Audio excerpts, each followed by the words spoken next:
আজকে দেখে নেওয়া যাক বাড়িতে পড়ে থাকা অপ্রয়োজনীয় জিনিসপত্র দিয়ে কিভাবে ফুলের টব তৈরি করা যায়। প্রথমে যে কোনো একটা পুরনো বাক্স নিয়ে নিন। সেটাকে শক্ত করার জন্য আপনারা হোয়াইট সিমেন্ট ব্যবহার করতে পারেন।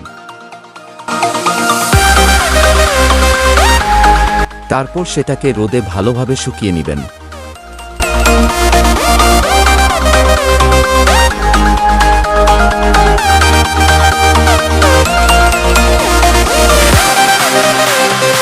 এবার আপনারা আপনাদের ইচ্ছে মতো রং করে দেবেন।